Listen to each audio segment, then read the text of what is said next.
Hi everyone, today we're going to be talking about social comparisons. Now these are again key concepts, so we're covering one key idea and an area of learning as well. So, what is a social comparison? So this is people's tendency to make assessments of themselves by comparing themselves to others. Okay, now it could be that you're comparing your appearance to someone else, IQ, skills, personality, anything basically. And we do this because we need to know that we meet society norms. We need to know how we compare, how we fit in.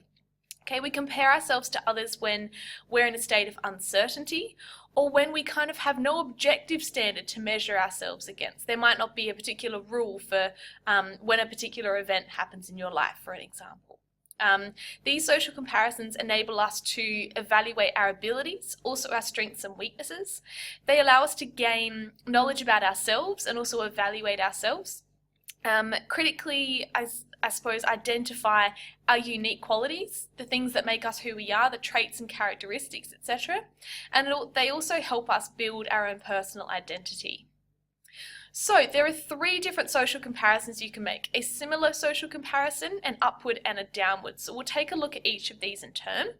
Now a similar social comparison is what happens most of the time. So you'll compare yourself to someone who is like you or similar to you, and this is again because we want to know if we're normal. We want to know if we fit society's norms. We also do it to figure out if we fit in with our peers, the people around us. But a disadvantage of making these social comparisons, or the similar comparison, is that it can lower your self-esteem if you don't compare well. So if you're at a time in your life when all of your friends are perhaps choosing universities they want to go to, or perhaps they're buying a car or they're getting their first job, and you haven't done any of those things, if you're comparing yourself to those around you, those similar to you, you can lose a bit of self-esteem because you're not where they are at. Okay, so this is a bit of a funny photo for this. You know, if you're at a point where all of your friends are out partying or something in the holidays and you're not, it can make you feel a bit bad about yourself. All right. Now, an upward social comparison is kind of like someone with a silver medal looking up to someone with a gold medal.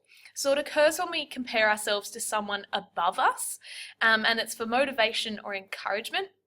Now this is a classic case if you are training in some kind of sport. People usually say it's really good to train with people who are much better than you, because you can kind of look to them as role models and for guidance and to kind of motivate you and encourage you as well. Now a disadvantage of an upward social comparison is that you'll have lowered self-esteem if you fail to, I guess, meet the rest of the goals. You know, if you're in that team and God, at the end of 2 seasons, you still are at the bottom, you know, it's probably not going to be great for your self-esteem. Now, this is especially true for you guys on social media. I know I can hear myself sounding really old when I say this, but when I grew up, we didn't have all of these things that we were looking at all the time. We didn't have all these pictures of, you know, beautiful men and women and people doing these amazing things constantly, you know, looking through those feeds.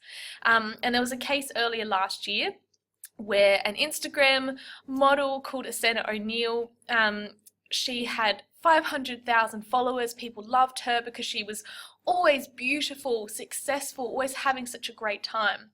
And what's actually the case in these kind of situations is that's kind of your highlights reel. And we kind of have these false gold medal people that we're comparing ourselves to. And she actually came out and said, you know what, I'm quitting social media. She went on this big, embarrassingly long rant about how everything was fake and how she wasn't happy at all, and she wears so much makeup and it's all a big lie. So if you're interested in that, by all means have a look. All right, then the last type of social comparison we can make is a downward social comparison. So this is just the opposite to an upward. It is gold looking down on silver. Now, why we do this is to build our own self-esteem. A disadvantage of this is that we might not try as hard to succeed because who cares, we're already beating that guy over there, all right? This is probably something that you have done a lot of throughout your schooling. When you will get your grades back, you'll kind of whisper to each other about what grade you got. And if you got a better grade than the person sitting next to you, you felt really great about yourself.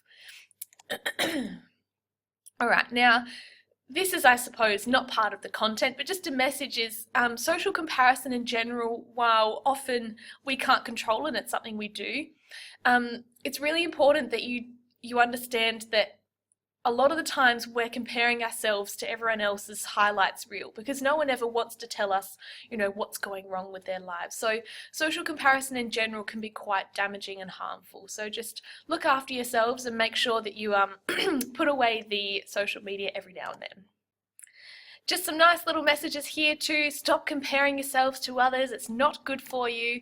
And if you want any more information, as always, see me or see the resources, and I'll see you in class. Bye guys.